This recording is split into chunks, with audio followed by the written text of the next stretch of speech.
So I want to welcome you to the church versus human trafficking. I'm Chris Harrison. I'm currently serving as the senior pastor at Athens First United Methodist Church. The purpose of this presentation is to help you and me, the church, answer a couple of questions. What do we need to do about human trafficking? What do we need to know about it? And how is God calling us to be involved in the fight to eradicate human trafficking? This segment is Human Trafficking 101, and it's intended to give us a greater familiarity of the language and what we need to know about human trafficking. Our presenter is going to be Debi Tengler, who is the Chief Relations Officer with Arrow Child and Family Ministries. If you're watching this on Livebook on Facebook, you can leave comments or questions during Debi's presentation. We'll try to get those questions at the end of her presentation. As we begin, let's pray. God, as we spend this time with you and one another, we, the church, want to know how we can help. We, the church, want to hear your voice and your call to speak into our lives, to help us to see what we need to face in this and what next steps we need to take. Be with Debi now as she presents this information to us. Stir our hearts through your Holy Spirit so that we might be drawn closer to you. And in that drawing close, we might see with fresh eyes and feel with fresh hearts how we can step into this battle against human trafficking. Thank you, Lord, and we love you deeply. Through Christ our Lord. Debi, thank you so much for being with us this morning. It's an absolute honor, Chris. We've walked this journey for quite some time now, and it is an absolute delight to be able to share on this platform and to reach out to so many to empower them. This is a tough subject, and it is with great joy that I come before you today and humbly submit to you that some of you may have experienced some of these factors that we're going to discuss today. In the work that we do with sex trafficked children, we teach them coping skills. And I'm going to share a little bit about that with you now to enable you to utilize them as we go through this. I encourage you today to just try and relax, take deep breaths. Seriously, a deep breath will help your brain reset. And if you experience some, maybe some anxious moments during this, choose to take a deep breath, hold it for 4 seconds, and then let it out. Additionally, I highly encourage you to drink a lot of water because that is also one of the skills and techniques that we use to help these children. In traumatic situations, your brain gets dehydrated more quickly, and this information might be a little bit challenging to you. So I come before you today and say, take a deep breath, walk with us on this journey, but know there is hope in the process. And we're going to encourage you to be empowered today to become a defender, not to stick our head in the sand, but to actually know and become aware. Allow me to share my screen now as we walk through this information.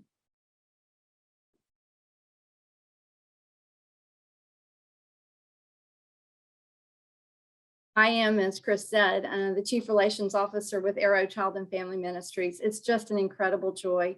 I believe that God called me to this assignment. It was not anything I searched out myself. And I believe that my life experiences prepared me for this time with Arrow to serve vulnerable children in need and to now be one of the leaders across the state of Texas and Maryland fighting for the most vulnerable. You see, I did not know when I began this journey in 2014 that foster children and commercially sex trafficked children would have a very large intersection, but God did. And so I'm going to share that journey a little bit with you as we go forward today. And thank you all for joining us. As we talk about human trafficking, it's a complex and very large issue. There are components of it that many people don't quite understand or have conceptions that are put forth from movies or news articles. I'm going to ask you to put that information aside today and be willing and open to hear what really is going on in the world that we work with, this world of human trafficking. my presentation today will take you on a journey that is to define, to explore, and to help you understand, and then to become empowered to be part of the solution and not part of the problem. Human trafficking today, there's a very complex issue, and it's also a very complex definition, but I like to make it simple. I feel like that empowers me to be able to have eyes to see and ears to hear what the Lord is showing me and telling me. It's basically defined as a loss of freedom. It is also better known as today's modern day slavery. There are more women and children enslaved in trafficking today than in all wars combined. Again, take a deep breath. It is a matter that is happening in our own backyards. I like to focus on the area of child sexual exploitation. Well, let me rephrase that. I like to say that God has chosen me to work in this area, especially relating to children who are sexually exploited. Human trafficking can be labor trafficking, and it can be sex trafficking. It can be with adults or it can be with minors. What we have found is there is often a tie to a child having experienced some sort of sexual exploitation that has made them vulnerable for the horrors and atrocities that they then face in the world of human trafficking. I want you to see some stats here. This used to be the third largest revenue generating industry in the world. Sadly, it's now the second. When you take and understand that very component right there, it's only second because drugs is now ahead of it. It used to be gun running, but it's just now drugs and sex trafficking. Why are drugs number one? Because what predators have found out now is that it's easier to sell a human being, to flip a child for money than it is drugs. It's a very complex issue, and you'll understand more after today. You see, one child for a trafficker garners about $360,000 a year. Again, take a deep breath. That's a lot of revenue. And that is why children who are being trafficked become a commodity, not a human being. Through force, fraud, or coercion, they lose their freedom. As such, many traffickers not only have just one child, they have a stable. And this stable consists of usually 10 to 12 individuals. It can be male or female. And in that stable, there is one person who is known as the bottom, or the one who is grooming, training, overseeing, and making sure that all are bringing in the revenue that that trafficker wants them to produce. We get many questions about this. How do people not automatically leave? If they're in a hotel by themselves, why can't they just get away? This also is one of the complex issues of this entire process, but we're going to talk more about that today. And again, thank you for joining us. Today, sadly, the average age of a child that is being sex trafficked or sexually exploited is 15. Many children in this preteen years are being groomed and recruited to become a part of a stable or a commodity for a predator. How does this happen, you ask? And I'm so glad that you have. You see, there are wonderful little components called our phones. They make the world accessible. We can accomplish great things using that little tool, but it also opens the doors. You see, when children are vulnerable, when they maybe have a learning deficiency, or they are not integrating well with their friends, when they don't have confidence, or when their family or stable life has been rocked by having been removed from home, or by a loss of a family member, or economic distress, children become even more vulnerable. I don't know about y'all, but having had teenagers, it's a challenging time of life just to begin with. And oftentimes they use their phones and the apps available to them today to reach out and complain about a family member not getting along with friends, or the distresses that they're going on in their own little lives. Predators, sadly, trolls are out there searching to find those children who are expressing grief, sorrow, or remorse, and they begin building a relationship with them. So social media plays a critical role in how children are trafficked and groomed and lured into these atrocities. It also happens on the gaming sites. We think games are just a one-dimensional aspect, and it's just what you see on the screen. But now it has become so much more complex. It has truly become an avenue where relationships are built and children are lured into producing sexual images and texting them or sending them over the social media apps. It's become an avenue where relationships are built and children are taken into a dark and deeper world that many of us as adults, especially in the church, don't even know are going on right in our own homes. Sadly, also, when kids gather, maybe when they're at a mall or they're part of an after-school club, or they're just home alone while their parents work, they can become even more vulnerable to predators who are on the watch with the sole game in mind that they will build a relationship and lure a child into the dark depth world of human trafficking. The question also becomes, what really goes on in this social media apps and worlds? There are so many things that I want to share with you today. I want you to know that any group messages or chats that are taking place, the person on the other end of those chats may not necessarily be the person that they are representing themselves as, but it is a place of connection where kids can find friends, they can find community that they may not be finding in their own environment, in their own physical present world. And it becomes a place of what they think is safety, but it's also a place where they're lured to darker and deeper depths of despair. There are inappropriate photos that are exchanged on these sites, as I mentioned. This has become a society, and I believe we all take part in this. When we allow music to come into our homes that talks about how to be trafficked, sexualization, words that we wouldn't use in our everyday language. I'll never forget, I had a grandmother one time, and when somebody would cuss around her, she would say, "I wouldn't have in my hand or in my mouth what you just had come out of yours." That's a reality check that we may need to examine. What we do in our private world, our children may be watching, and we need to understand that we are allowing a culture with the magazines that we read, with the commercials that we watch, or the things that we just quietly allow to come into our home and environment to penetrate their world.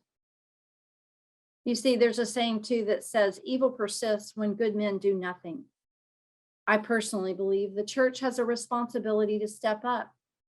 When things are infiltrating our children's eyes, their ears, and their hearts, we need to be that guard and that gatekeeper. Teens have found that social media platforms give them the ability to express what they're walking through, but it's not in a safe environment. Statistics also show that the increase in the use of social media has become remarkably fast and progressing more than you realize. TikTok, for example, has had an incredible increase in their communication and growth. And this is where things are hidden, oftentimes from others, or we think that it is hidden. Children understand that to be the case, and that is not true. It is stored and shared and given away and maintained in places that they cannot even think about from their young brain, developing brain. This also leads to self-harm, and we need to understand when we start seeing cutting marks or wounds on our children that are new and they continue, we need to seek help and have eyes to see that they may be involved in something deeper than just a social media chat. Unfortunately, today, things that we as adults may perceive as being fine, we may send that little smiley face on a text message and think it's so wonderful. There's so much more communication going on. Emojis in teens today are a complete language now being spoken on social media and across all of our computer and technology. You can take and look at some of these icons that we have represented here. Unfortunately, they are explicit. But I believe today too that we cannot hide behind words that may offend us. We need to understand what our children are receiving. Crime Stoppers, as you can see on the corner here, has been putting together great information and educational aspects. And we so appreciate law enforcement, other nonprofits, and information coming out to expose the darkness. Remember, we're called to be a light, a city set on a hill, and that's exactly what we need to become aware of. Understand that emojis have meanings. Get to know them, ask your children, and become engaged in the conversations. I want to share some other stats with you today that many of you may not be aware of. You may need to take a deep breath on this one too. 1/6 of all runaways today are picked up by a pimp, or trafficker within 48 hours. Oftentimes, this child running away is because they have been building a relationship with someone who has been building a division between the parents or their caregivers and themselves. Therefore, it makes them easier to build that wall and say, come away with me. I often say that Satan can turn things 1 degree off from what God intended, and it results in horror and oftentimes great harm. The odds of that victim being rescued are only 1 in 100. I believe with Chris Harrison and this message that you're getting today, we can become the defender. We can become the one to help these children overcome. 40% of children that are victims of sex trafficking, they actually, the stats will show now, are males. This number is also increasing. When I began this journey, it was only 3% were expected to be males. The numbers are now rising. Every child in every demographic is actually vulnerable to a trafficker. It does not matter who you are, where you live, what your income is, what color of your skin. Every child in America today and around the world can have that target on their head. We ask you to stand up for them. This is where the intersection of my professional career has come together. You see, we work to find safe and stable homes for children in foster care. In 2009, the laws of Texas changed where victims were no longer seen as criminals. They were labeled as a victim instead. It was also during this time that we began to realize that many of the children in trafficking, actually today, 88% of children in trafficking, have come from the foster care system or social services. Now I need you to take a deep breath and have one of those paradigm shifts I talked about in the beginning. It's not the foster care system's fault. That's a sad statement, but it's a statement that tells you it is what got a child into foster care, what broke down that put them into that care that has made them vulnerable to traffickers. And I'll share more about that with you just in seconds. The average life expectancy for a child who is forced into sexual slavery, it's only 7 years. If a child is the average age 15, the fact that they may see their 21st or 22nd birthday will be a miracle. And we have to do better. Church, we have to stand up and we have to declare life and hope and healing and bring restoration to these victims and these survivors. There are 3 types of trafficking. Many people don't understand this component, so I need you to also walk with me on this journey of education. There's guerrilla, Romeo, and familial. Guerrilla warfare is just exactly that. It is where they are kidnapped, abducted. It's many of what the movies talk about.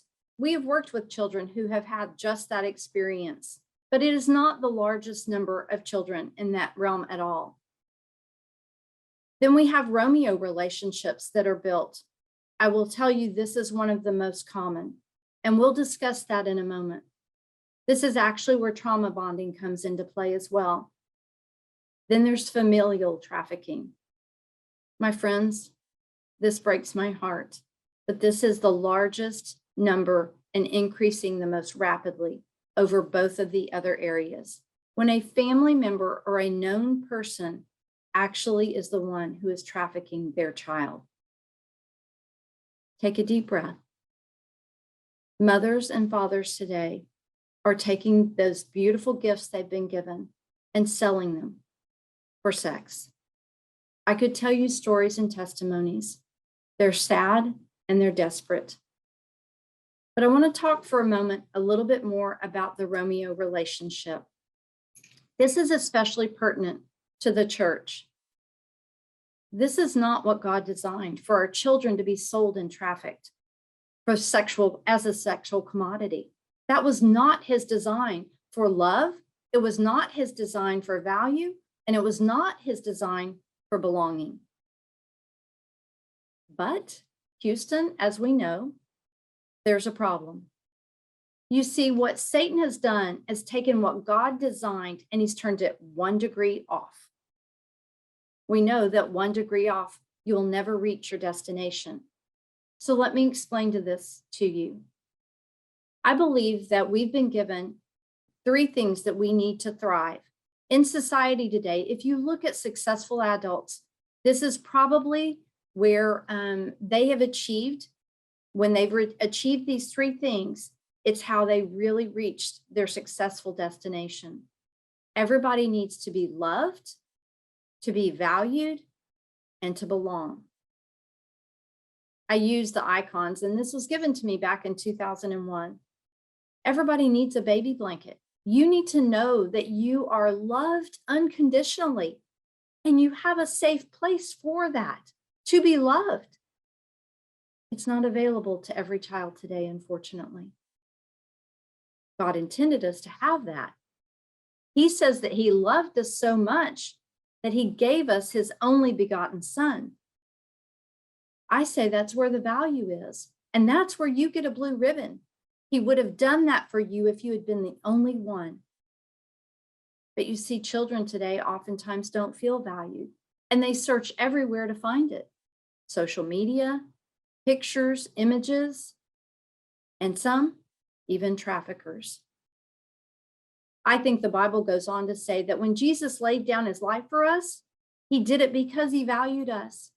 The Bible then goes on to say that when you accept that free gift that God has given us, you belong to the family of God. This was a design by him. Traffickers today will build this Romeo relationship. It'll start as a friendship. They'll get you to spend more time with them. They'll tell you how wonderful you are. They'll tell you then how much they value you. Oh, they will buy you anything you want.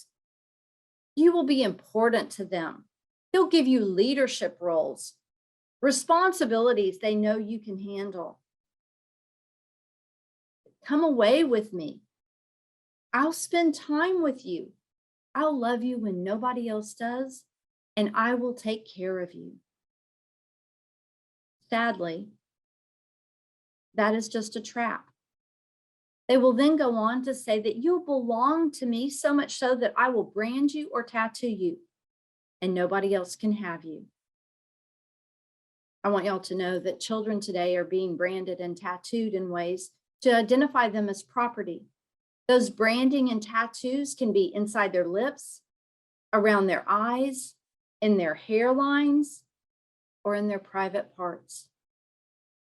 It's a reminder both to the victim and to those who buy them that this child belongs to something bigger than them. God wants us to know that when he puts his letter jacket on us, we have something bigger behind us.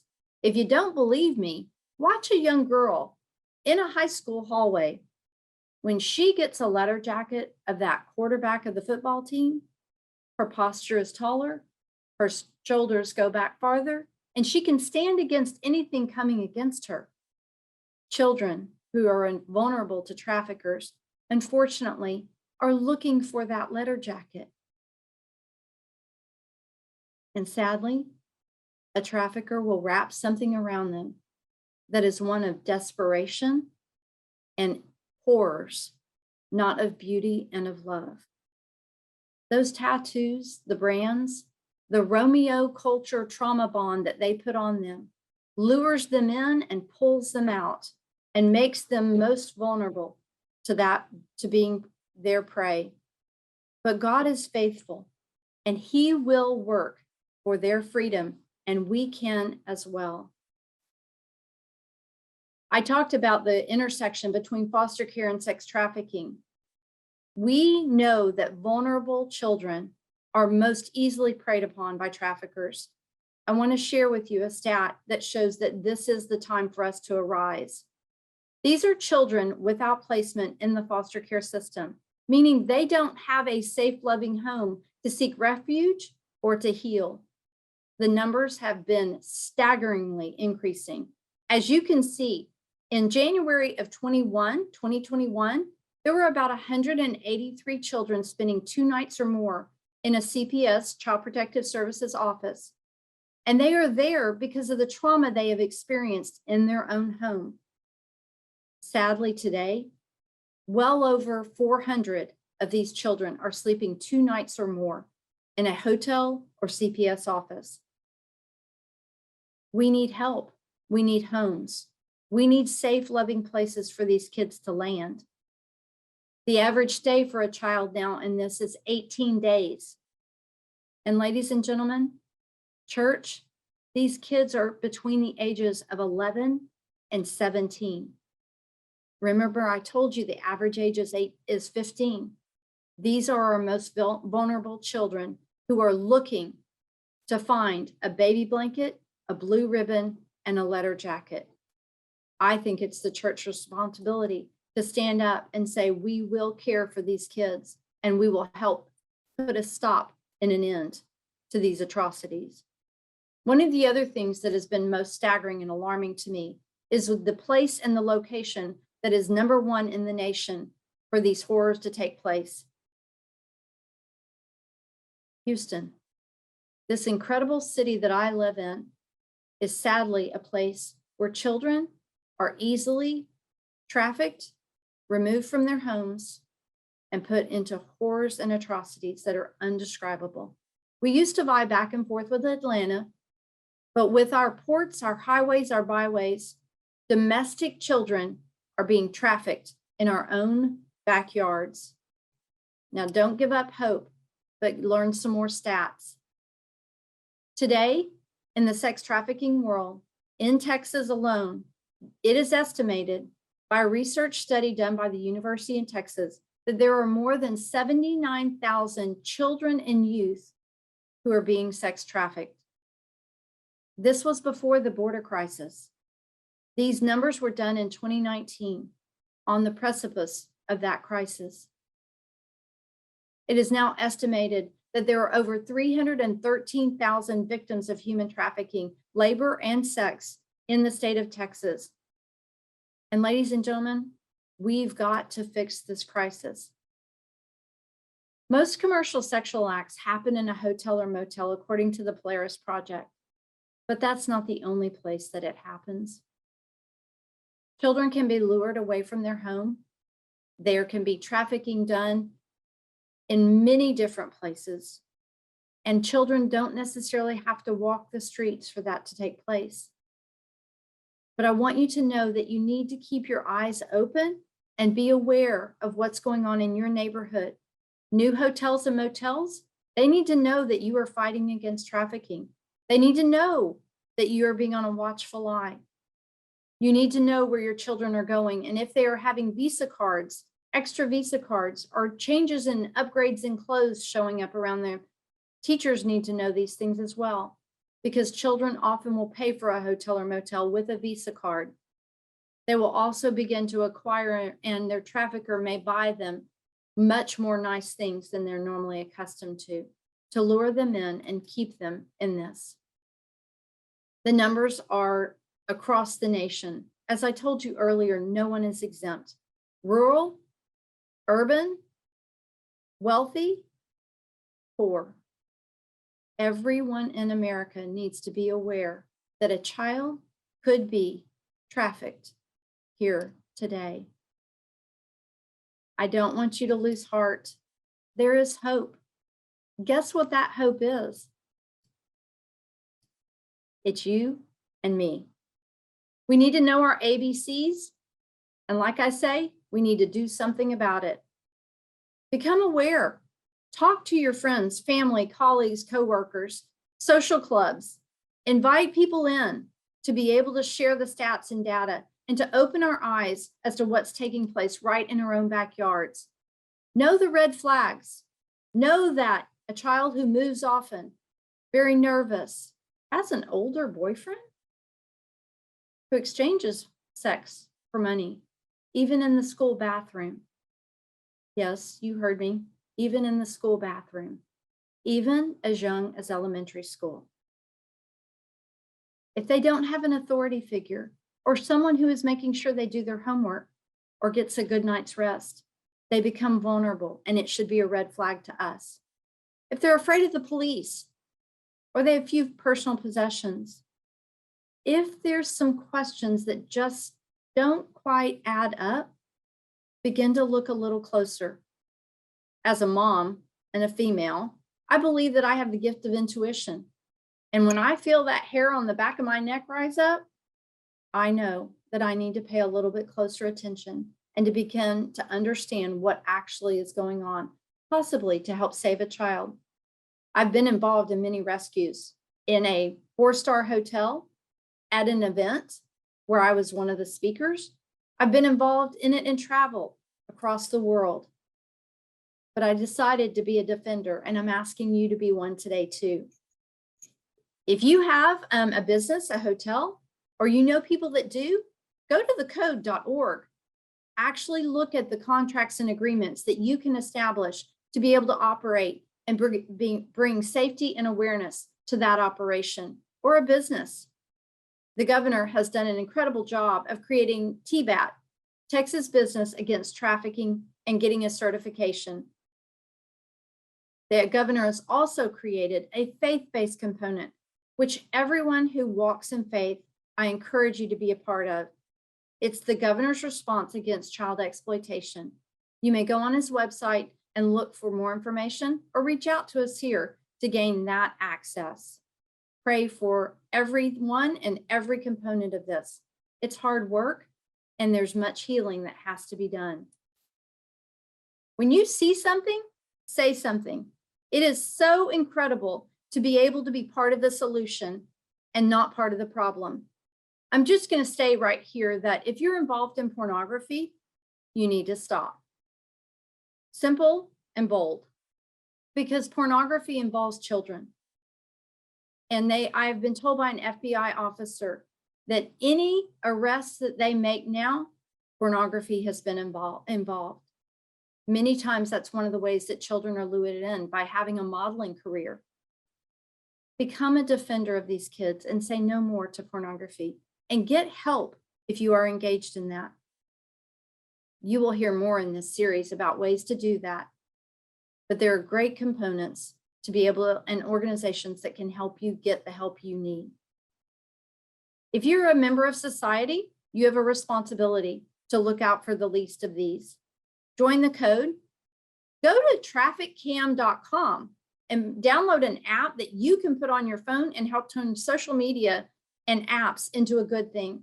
What you do with this, the little EI symbol that's there, when you travel, put a reminder, just like you did for your confirmation for your airline, put a reminder that when you check into that hotel, you'll upload the pictures from that hotel room into the Trafficcam database, and that will allow the backgrounds and the images in your hotel room to possibly identify a child who goes missing. It's an amazing tool that we have access to, and I highly encourage you to use it. The other really important thing, and the number that you see there, call that number. It's the National Trafficking Hotline, but it's not written out like a normal telephone number. I have found in my teaching presentations that when you list the number like this, more people can remember it because you've grouped the common numbers together, and it's in order. 888-3737-888. Put it in your contacts. listed as the emergency number should you suspect anything is going on. You don't have to have all the details, but when the hair on the back of your neck raises up and you open your eyes to see that something may be happening where sex trafficking is in your midst, call the number. You can also text "Be Free" to 233-733 and allow someone to get the information to begin the investigation. There is a powerful new tool as well. I encourage all parents and grandparents to download the app at canopy.us. Put it on your phones, put it on your computers and your iPads. You need to know that this will stop sexual exploitive material from coming in or going out. So if a child has been lured into giving pictures or images and they have not understanding of what that is on the other side of that phone, this will help stop those images. I will also tell you, it may stop a child from being rendered a sexual offender for the rest of their life. That little step, there is a cost to it, and it may take you a little bit of due diligence to get it done, but I promise you, mechanisms like this will help protect our children and others, and therefore empower us to become a defender of the weak. I want you to know that it's been an honor to be with you today. There may be questions. Please ask them. Share this with others and allow them to know and understand what's taking place in our very midst. You can be the hope of a child who may never know where they are headed without your help. It's an incredible honor, and I thank the Lord for allowing me to be with you today. See something? Say something. Know your ABCs and become part of the hope available to kids, to people in need today. I promise it'll make a difference. Together, kids win. Bless you.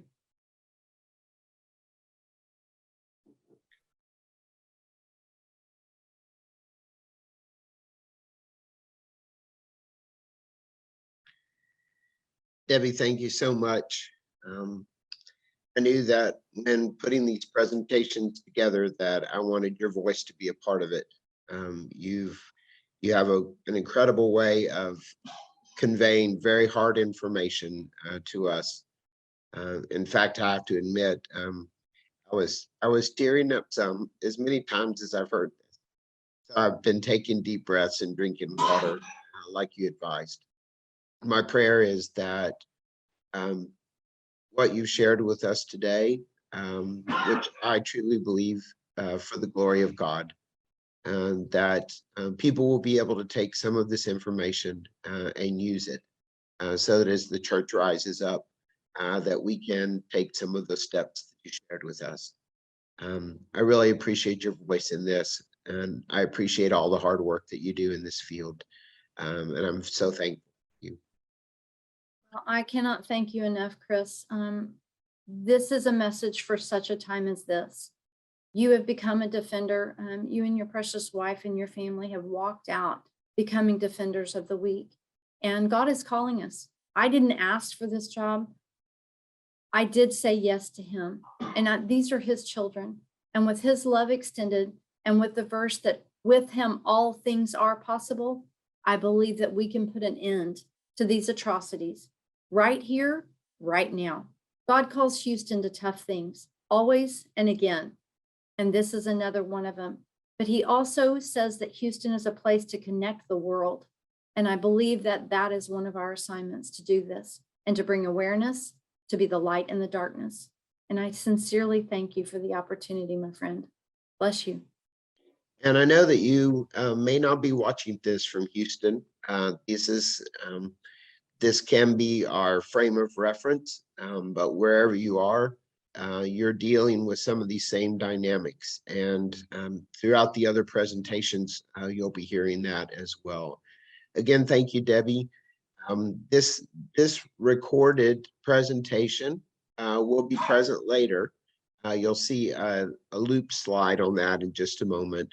As we close this presentation and prepare for our next one, which will begin at 10 o'clock, we'll be hearing from Joe Madison of Demand Disruption. So thank you all for being a part of this, for Debbie, but also for you who are brave enough and willing to come and to learn and take the next step. May God bless our efforts together.